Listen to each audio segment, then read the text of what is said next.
In my dear foolishness, sir, I have said here to the House, and it's a pity I'm saying in public, this government outside Nigeria, they are sensitive to what you say.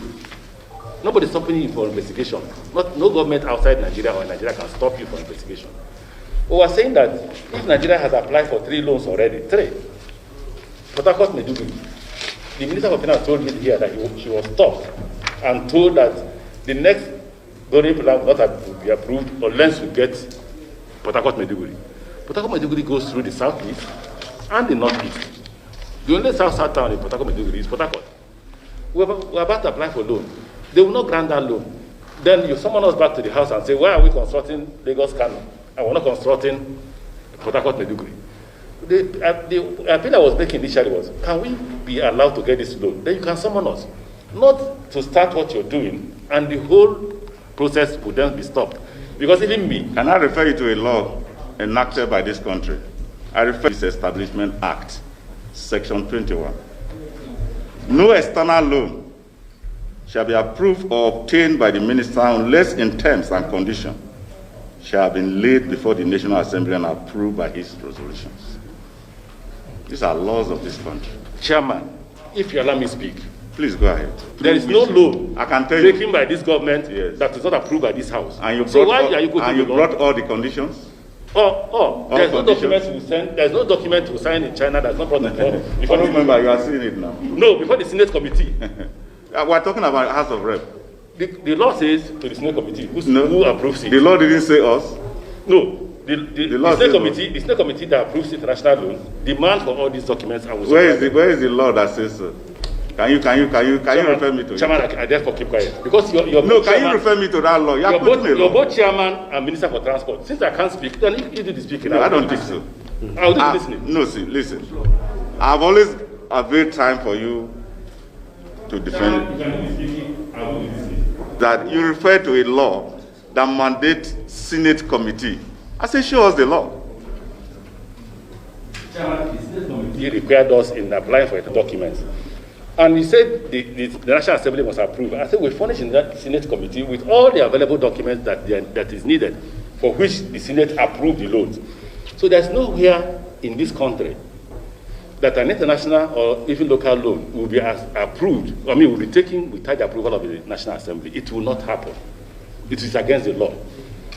I continue to tell you this, Mr. Chairman, that there is no day until I die that I will disrespect this House.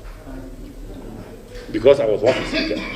Now, Mr. Chairman, in responding to him, I had said to you that my fear is that at the end of the day, some sections of this country will suffer if they stop giving us loan. 2 more projects that will suffer. The first one is Lagos-Ibadan. Have we finished Lagos-Ibadan? They've not finished, it's busing. We are asking for a loan to commence work from Ibadan to Kano. And the day they say, oh, look, if the government is not supporting the loans people are taking, we are no longer giving you. That is the end of the project. I completely concede to you, Chairman, and to the House of your power to investigate, to oversight the executive. But in oversighting the executive, there's what is called national interest. Mr. Chairman, you don't suffer the pressure I suffer when I travel down east, and I'm being told that we're not doing any railway in the east. Again, Mr. Chairman, the economy of this country can only be propelled by transportation. And the roads are not being completely fixed because there are too many. Therefore, the emphasis of the government is to fix the railways.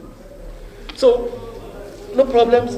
I only sought approval that, look, we don't mind these investigations. Can we shift it to December, January, when we would have possibly gotten these loans?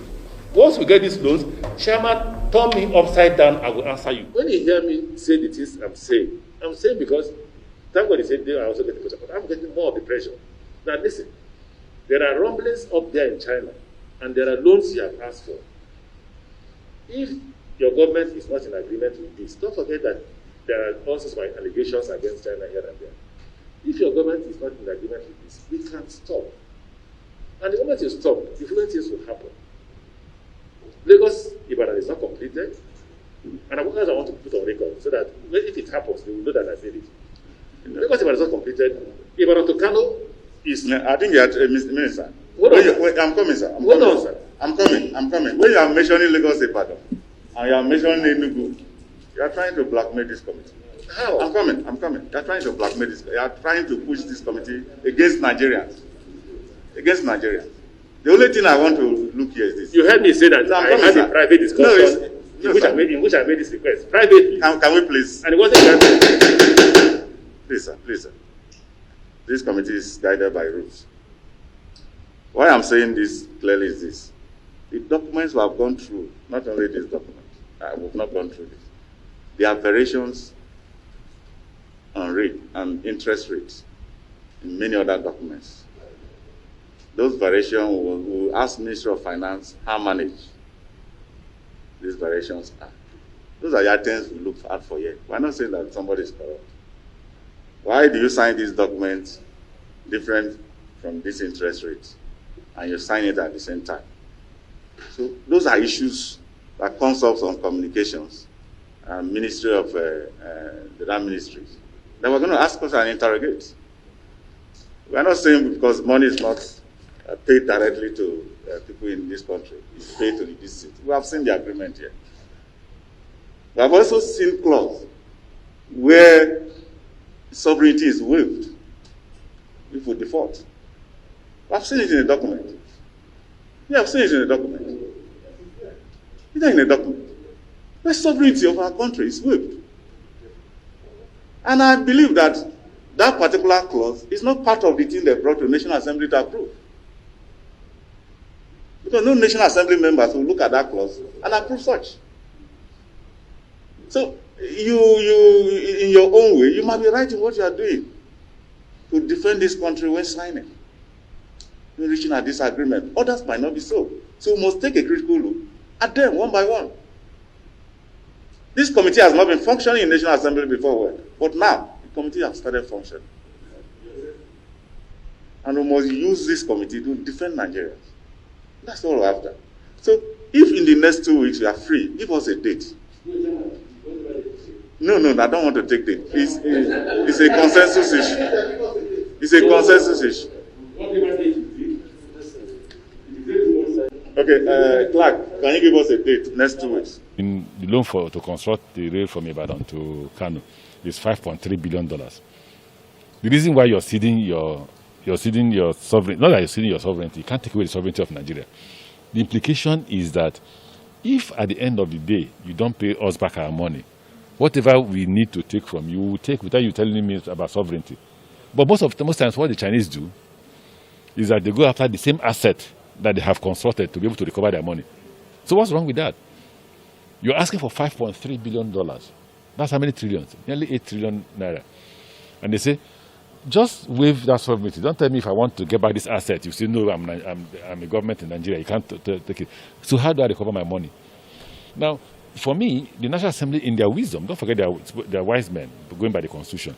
In their wisdom, if they think that is wrong, then they should tell us how to get the money to be able to build this infrastructure. But if this infrastructure had been built before we came, we're not madmen. We won't build them again. We'll go to something else. If you ask me what infrastructure you want to build, schools, because I want to have an educated class. But unfortunately, you can't also do that without growing the economy. And one of the infrastructure that grew and propel an economy in a country is transportation. That's one. Two, I have told the National Assembly, nothing wrong with investigation. It's part of their responsibilities. It's an oversight function. But for now, you jeopardize the ability of government to raise money if you continue to ask those questions that we think that will make China say, what's going on here? That's what I'm making. So you will lose the loan you're asking for Port Harcourt to Maiduguri. So Port Harcourt Maiduguri is Port Harcourt, Aba, Umuahia, Enugu, Makurdi, Lafia, Jos, Bauchi, Gombe, Damaturu, then Maiduguri. You will lose the money you're asking for Ibadan to Kano, which is Ibadan, the Loren, Mina. Leave Kaduna, Abuja, that's been done. So you Kano. Right? Now you don't know how the Russians will react, because the Russians were negotiating with Russians on the loan from Lagos to Calabar. So you will lose the money for Lagos, all that area of Ore to Benin, Benin to, including Akure, Benin to Asaba, Asaba to Onitsha, then Benin to Warri, passing through all those Ueli, Sapele, and other to Inagua, to Port Harcourt, back to Aba, and then to Uyo and to Calabar. So are they saying that we should lose these loans because you're asking for, is it right to cede sovereignty? It is not ceding sovereignty in the technical sense of it. It is ceding sovereignty, giving them the power to recover their assets if they need to recover it, to be able to recover their money. So I don't see what's wrong with that.